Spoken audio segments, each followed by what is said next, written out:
Olá, exploradores do tempo! Sejam muito bem-vindos ao Eco da História, o seu portal para desvendar as origens e as transformações que moldaram as nações.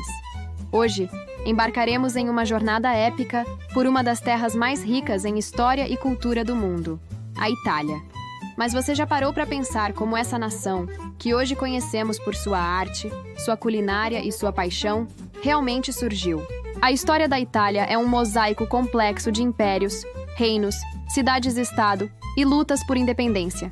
Fique conosco, porque a história da Itália é mais fascinante do que você imagina. Antes mesmo de Roma se tornar um império, a Península Itálica já era um caldeirão de culturas. Povos como os etruscos, com sua civilização avançada e misteriosa, os gregos, que estabeleceram colônias prósperas no sul, e os celtas, que ocuparam o norte, deixaram suas marcas. Cada um desses povos contribuiu com elementos culturais, tecnológicos e sociais, que de alguma forma seriam absorvidos ou influenciariam o que viria a ser a civilização romana. A Itália, desde suas origens, foi um ponto de encontro de diferentes povos e ideias, uma característica que a definiria ao longo dos séculos. No coração da península, uma pequena cidade começou a crescer: Roma. Sua fundação, envolta em lendas como a de Rômulo e Remo, marca o início de uma das maiores civilizações da história. De um reino modesto, Roma se transformou em uma república poderosa, expandindo seu domínio por toda a Península Itálica. Através de alianças, conquistas e uma organização militar e política sem precedentes, os romanos unificaram a península sob sua égide. O latim, sua língua e seu sistema de leis começaram a se espalhar, lançando as sementes de uma identidade que, embora ainda não fosse italiana como a conhecemos, já apontava para uma coesão territorial e cultural. O Império Romano representou o apogeu da influência da Península Itálica sobre o mundo. Roma se tornou o centro de um vasto império que se estendia por 3 continentes. A Pax Romana trouxe um período de relativa estabilidade e prosperidade, mas também de centralização do poder. No entanto, nenhum império dura para sempre.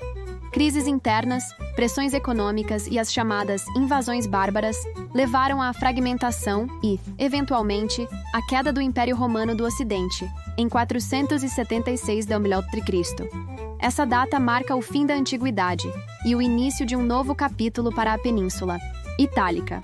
A Idade Média, um período de profunda transformação e descentralização. Com a queda de Roma, a Península Itálica se tornou um palco para diversas invasões e o estabelecimento de reinos bárbaros. Ostrogodos, lombardos e outros povos germânicos se estabeleceram na região, criando seus próprios domínios. A Itália, que antes era o coração de um império unificado, agora estava dividida em diversas entidades políticas, cada uma com suas próprias leis, costumes e, muitas vezes, em conflito. Essa fragmentação seria uma característica marcante da península por muitos séculos, impedindo a formação de um Estado-nação unificado. O Papado e o Sacro Império Romano-Germânico, 2 grandes forças disputaram influência na Península Itálica durante a Idade Média. O Papado, com sua sede em Roma e seu poder espiritual e temporal crescente, e o Sacro Império Romano-Germânico, que via a Itália como parte de seu domínio.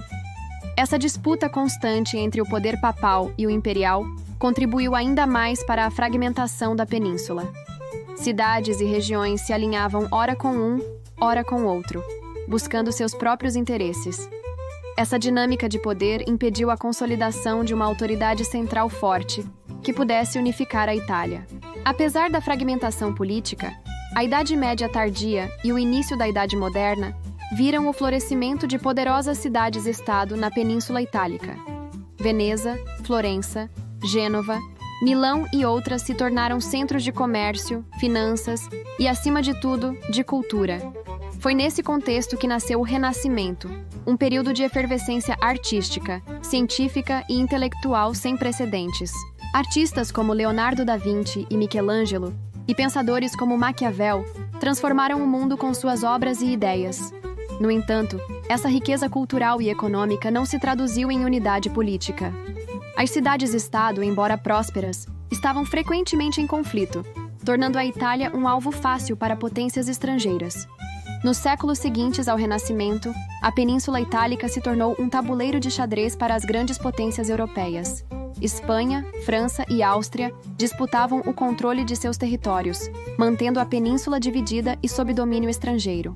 O Congresso de Viena, em 1815, após as guerras napoleônicas, redesenhou o mapa da Europa, mas para a Itália, significou a restauração de antigas monarquias e a manutenção da fragmentação, com grande parte do território sob controle austríaco.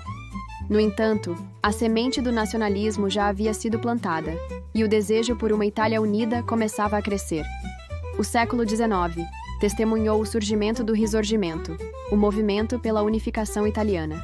Figuras como Giuseppe Mazzini, com suas ideias republicanas e nacionalistas, Giuseppe Garibaldi, o herói das camisas vermelhas, e suas campanhas militares audaciosas, e Camillo Cavour, o astuto primeiro-ministro do Reino da Sardenha-Piemonte, foram os principais arquitetos desse processo. Através de diplomacia, guerras e levantes populares, os diferentes estados e reinos da península foram sendo incorporados ao Reino da Sardenha-Piemonte, sob a liderança do rei Vittorio Emanuele II. Foi um período de intensa luta, sacrifícios e ideais nacionalistas que culminariam na formação da Itália moderna. Em 17 de março de 1861, o Reino da Itália foi oficialmente proclamado, com Vittorio Emanuele II como seu primeiro rei. Roma, que ainda estava sob o controle do papado, seria anexada em 1870, tornando-se a capital da nova nação. A unificação, no entanto, não resolveu todos os problemas. A Itália recém-nascida enfrentava enormes desafios, diferenças regionais profundas, um sul empobrecido em contraste com um norte mais industrializado, e a necessidade de construir uma identidade nacional unificada. A Igreja Católica, que havia perdido seus territórios, se opôs à nova nação por décadas. A Itália moderna começou sua jornada, mas o caminho para se tornar uma nação verdadeiramente coesa seria longo e cheio de obstáculos. E assim, chegamos ao fim da nossa jornada pela fascinante história de como a Itália surgiu. De um mosaico de povos e culturas na antiguidade, passando pela fragmentação da Idade Média e as lutas do Risorgimento, a Itália emergiu como uma nação unificada, mas com uma identidade forjada por milênios de história. E aí? Qual parte dessa história mais te surpreendeu? Deixe seu comentário abaixo e compartilhe suas reflexões. Se você gostou deste vídeo, não se esqueça de curtir, se inscrever no canal Eco da História e ativar o sininho para não perder nossas próximas viagens no tempo. Arrivederci!